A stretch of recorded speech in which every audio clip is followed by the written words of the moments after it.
Por ejemplo, ahora el INE, desde mi punto de vista, se extralimitó en decir que había votos que no deberían de haberse incorporado al resultado final. Esa es labor del Tribunal Electoral, no del INE. Tribunal tiene esa atribución, el Instituto Nacional Electoral, ¿no? Ahora quieren revisar quién sabe qué tantas cosas, cuando no es su atribución. Entonces sí, son un grupo de consejeros que no actúan buscando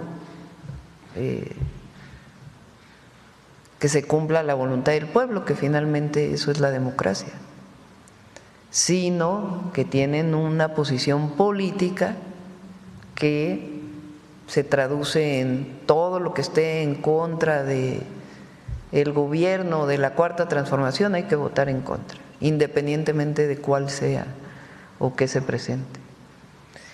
Que está en mis 100 puntos, una reforma electoral que hace falta, y ya en su momento la vamos a presentar, porque tiene que ver con la cantidad de recursos que se utilizan para el INE, para 8,000 millones de pesos costó la elección ahora. Gracias, presidenta. Felicidades. Gracias. Un abrazo grande por su cumpleaños. Buenos días a todos. Nancy Flores, de la revista Contralínea. Presidenta, ahora que se sabe que integrantes de la familia Weinberg están acercándose a las autoridades porque han sido identificados en esto que la Unidad de Inteligencia Financiera llamó la trama corrupta de Genaro García Luna, exsecretario de Seguridad Pública. Saber primero si en este esquema de testigos colaboradores o del criterio de oportunidad ya empezaron a devolver el dinero que obtuvieron ilícitamente con estas contrataciones que se dieron tanto en Secretaría de Seguridad como en la Secretaría de Gobernación en los sexenios de Calderón y Peña Nieto, pues a ver si han devuelto estos miles de millones de pesos que se obtuvieran por esas contrataciones, pero también saber si ya empezaron a dar información acerca de la posible relación de Felipe Calderón con los esquemas de corrupción y criminalidad de Genaro García Luna. Se está en un proceso de llegar a un acuerdo que tenga que ver con la información y con la entrega de los recursos. Creo que el viernes pasado recibí una nota de parte de Pablo Gómez que están en este proceso, y le pido a Pablo si nos ayudan para que pueda informar cómo va. Pero no tiene que ver con, si no se llega al acuerdo, continúa el juicio, no hay ningún problema, y es un juicio que está en Estados Unidos. En otro tema, presidenta, en los sexenios panistas y priistas se tuvo esta relación entre México. México se convirtió en un cliente frecuente de la industria bélica de Israel. Incluso nosotros documentamos cómo en el sexenio justamente de Felipe Calderón se adquirió el malware de espionaje Pegasus, que después fue utilizado indebidamente en términos políticos, ¿no? Que ahora vemos al PAN diciendo, a personajes del PAN diciendo que se va a espiar, ¿no?, a las personas. Ellos sí lo hacían cuando estuvieron en el gobierno. Aquí la pregunta, presidenta, es si en este contexto de las atrocidades que está cometiendo Israel, particularmente el caso del genocidio en Gaza, si México, teniendo en cuenta la Constitución y también nuestra política exterior, si no se violenta esta política exterior que marca la Carta Magna, si se pudiera revisar y en su caso cancelar algún tipo de contratación que se tenga todavía, porque en el pasado sabíamos que incluso se adquirió armamento y también se tenían asesorías con la milicia. Saber primero si todavía se tienen estas contrataciones y sobre todo si se puede cancelar, porque la industria bélica israelí es la que más gana con esta guerra en Oriente Medio y también la que más gana con la posibilidad de que haya, ojalá no lleguemos a ese momento de la humanidad, humanidad una tercera guerra mundial, porque hay que recordar que esta industria también es muy especulativa. No se está comprando nada en este momento al Estado de Israel o a alguna de las empresas. Hay equipo que se compró en su momento que requiere refacciones, entonces solamente en todo caso es alguna refacción, pero de los nuevos equipos que se están comprando no se está comprando nada. En otro tema, Presidenta, también aprovechando que está aquí el doctor Alejandro Hertz Manero, fiscal general de la República, preguntar sobre si se tiene este reporte de los casos que han sido denunciados penalmente y que se relacionan sobre todo con empresas factureras de operaciones simuladas y también de evasores de impuestos. Hace unas semanas le consultamos sobre este tema y usted nos había comentado justamente que cuando llegan ante los jueces estos casos, pues se echan para atrás. Había una estimación incluso de que quizá fuera el 90% de los casos que los jueces no admiten para dar trámite e incluso ni siquiera generar las órdenes de aprehensión. Fíjese que la pregunta viene muy a tiempo porque lo que señalaba la señora presidenta de la necesidad de coordinación que ahora se está dando en muchos aspectos, se inició desde la administración pasada con todas las autoridades de la Secretaría de Hacienda, donde esta capacidad de coordinación y de trabajo conjunto ha ido dando unos resultados excelentes. El día de hoy, ayer salió una información de las autoridades de Hacienda, del SAT, señalando cómo se ha aumentado la capacidad de recuperación en materia fiscal gracias a este trabajo. Sí, como usted bien dice, hemos tenido muchos problemas con los jueces, pero el hecho de seguir estos procedimientos, de trabajar juntos, de estar coordinados y los aseguramientos que hemos logrado y todos los procedimientos en los que hemos estado nos han dado un resultado verdaderamente extraordinario. Y la muestra más clara es la información que dio ayer el SAT sobre esto. ¿Y se puede saber cuántos casos son o cuáles son los más relevantes que los jueces no han admitido? Nosotros hemos estado dando toda una serie de informes semanarios, que se los puedo mandar a usted con mucho gusto, de cuáles son los temas y el tipo de industrias fundamentales a los que hemos tenido que seguir estos procedimientos y los resultados ahí también en esa información que está muy bien hecha, muy clara. Se la vamos a mandar con mucho gusto. Gracias, fiscal. Muchas gracias. Presidenta, y en un último tema preguntarle también, porque en este proceso de renovación del Poder Judicial de la Federación tan importante, que ya podríamos ver resultados incluso en materia fiscal dentro de pues un breve lapso, se vivió pues en este proceso ya con mucha mayor claridad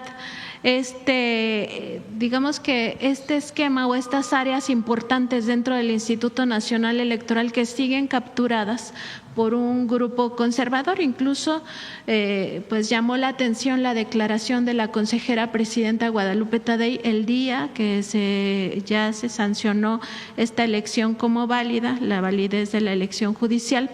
Ella hizo un pronunciamiento y habló no lo dijo con estas palabras, pero se entiende que habló del sabotaje interno que se sufrió en este proceso, como también ocurrió en la elección presidencial de 2024. Nosotros lo documentamos ampliamente. Y aquí el tema es que estos grupos de intereses creados en el INE pues tienen nombre y apellido y están insertos incluso en el Consejo General del Instituto Nacional Electoral. Y nada más para poner algunos ejemplos, pues es que ahí como consejeros y consejeras están, por ejemplo, Claudia Zavala, quien como titular de la Unidad de Quejas y Denuncias de este Instituto Nacional Electoral pues propició que se sembraran pruebas en contra del expresidente Andrés Manuel López Obrador entre 2023 y 2024 para acusarlo, por ejemplo, de que había cometido violencia política en contra de la candidata del PRIAN, Xochitl Gálvez. También está Jaime Rivera, quien fuera director de análisis del extinto órgano de espionaje CISEN, ¿no? Por ejemplo, en la época del gobierno de Felipe Calderón cuando ocurrió todo lo de Genaro García Luna y sus nexos con el cártel de Sinaloa. Está Dania Rabel, que es exfuncionaria del sexenio de Enrique Peña Nieto y muy cercana al exconsejero presidente Leonardo Valdés Zurita, también consejero electoral.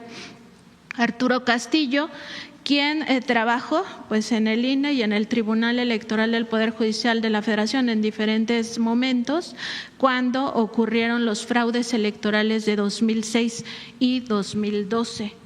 También está Martín Faz, cercano a Lorenzo Córdoba, a José Woldenberg y otra vez a Leonardo Valdés Zurita.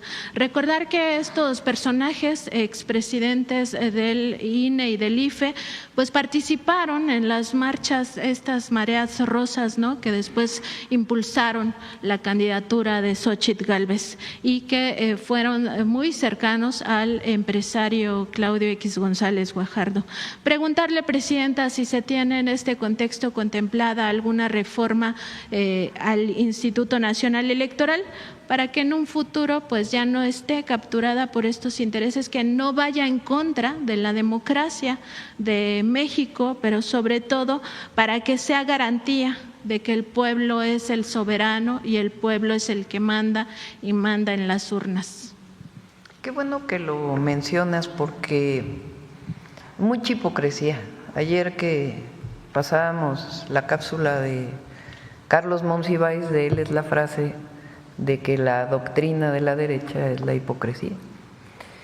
Y tiene que ver con esto, ¿no?, porque hablan de que se acabó la república, que hay antidemocracia, que el gobierno censura, que ahorita voy a mencionar algo de eso, porque ahora todos traen, ¿no?, censura, censura. Nadie los censura a ellos, pero hablan de censura. Como retaíla, ¿no? Y nunca hablan del fraude electoral del 2006, porque quien era presidente del Instituto Federal Electoral en el 2006 es uno de los comentócratas más mencionados, cuando él validó un fraude electoral que nunca permitieron que se abrieran las casillas para contar todos los votos, que votaron por quemar las urnas después o quemar las boletas para que nunca se supiera cuál fue el resultado real del 2006. Nunca mencionan eso, eso no es parte de eso. Por ejemplo, ahora el INE, desde mi punto de vista, se extralimitó en decir que había votos que no deberían de haberse incorporado al resultado final. Esa es labor del Tribunal Electoral, no del INE. El tribunal tiene esa atribución, el Instituto Nacional Electoral, ¿no? Ahora quieren revisar quién sabe qué tantas cosas, cuando no es su atribución. Entonces sí, son un grupo de consejeros que no actúan buscando que se cumpla la voluntad del pueblo, que finalmente eso es la democracia, sino que tienen una posición política que se traduce en todo lo que esté en contra de el gobierno, de la Cuarta Transformación, hay que votar en contra, independientemente de cuál sea o qué se presente. Que está en mis 100 puntos, una reforma electoral que hace falta y ya en su momento la vamos a presentar, porque tiene que ver con la cantidad de recursos que se utilizan para el INE, para 8,000 millones de pesos costó la elección ahora. La cantidad de recursos en las elecciones, la cantidad de recursos que tiene el INE, la cantidad de recursos que tienen los partidos políticos,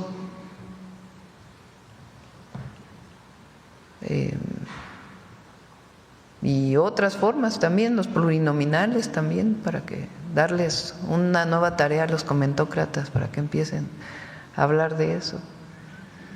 Y regreso al tema de la censura, porque es que es increíble.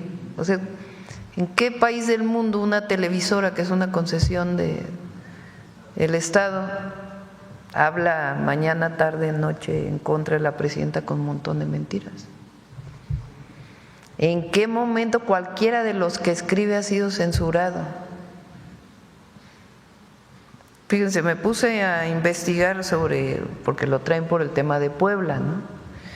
El tema de Puebla es una ley que tiene que ver con el ciberacoso, en un sentido muy amplio que presentó el gobernador Armenta. Y entonces de ahí lo derivaron a que era una ley dedicada a sancionar y a censurar a aquel que hable mal del gobernador en las redes sociales. Que tenga que clarificarse, se clarifica, pero es una ley contra el ciberacoso que ya existe en Nuevo León, que ya existe en Coahuila, que ya existe en otros estados. Ese era el objetivo, o ese es el objetivo de la ley que presentó el gobernador de Puebla. Y en todo caso que ahí quede establecido en la ley que no tiene que ver con los funcionarios públicos. El caso de Laida Sansores, que vale la pena revisarlo, que es un tema que tiene que ver con la violencia contra las mujeres. En mi caso, lo he dicho en cualquier tema, es libertad de expresión. Pero el nivel de críticas al que se ha llegado contra una mujer gobernadora, una mujer, cualquiera que fuera el partido político de esta persona, vinculadas a su físico, no tiene nada que ver con lo político, sino una crítica despiadada, misógina.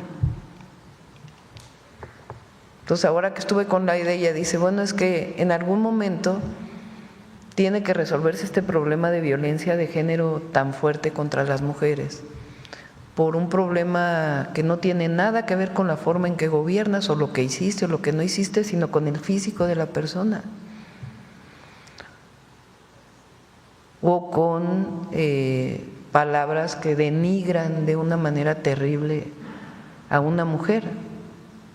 Entonces, vale la pena discutir, porque eso no tiene que ver con la censura. ¿Hasta dónde puede llegar una crítica de este tipo? Repito, en mi caso, libertad de expresión, y es lo que pensamos en el movimiento. Pero son dos temas que los han levantado como si fuera que ahora Morena quiere censurar, o que ahora los que venimos de Morena queremos censurar, cuando hay la mayor libertad de expresión de la historia.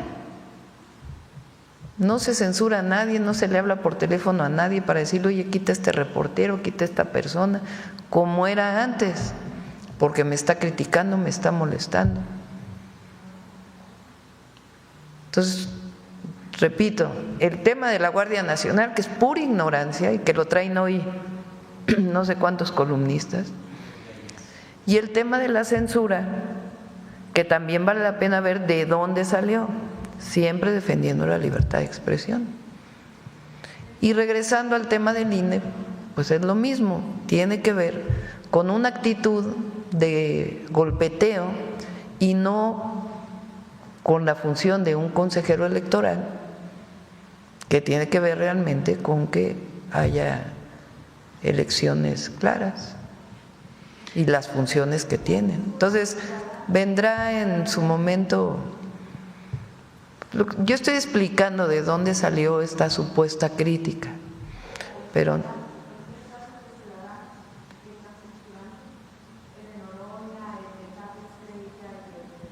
ahora de Laisha Wilkins. no, yo estoy a favor de la libertad de expresión siempre. Lo que digo es de dónde sale la crítica de la supuesta censura.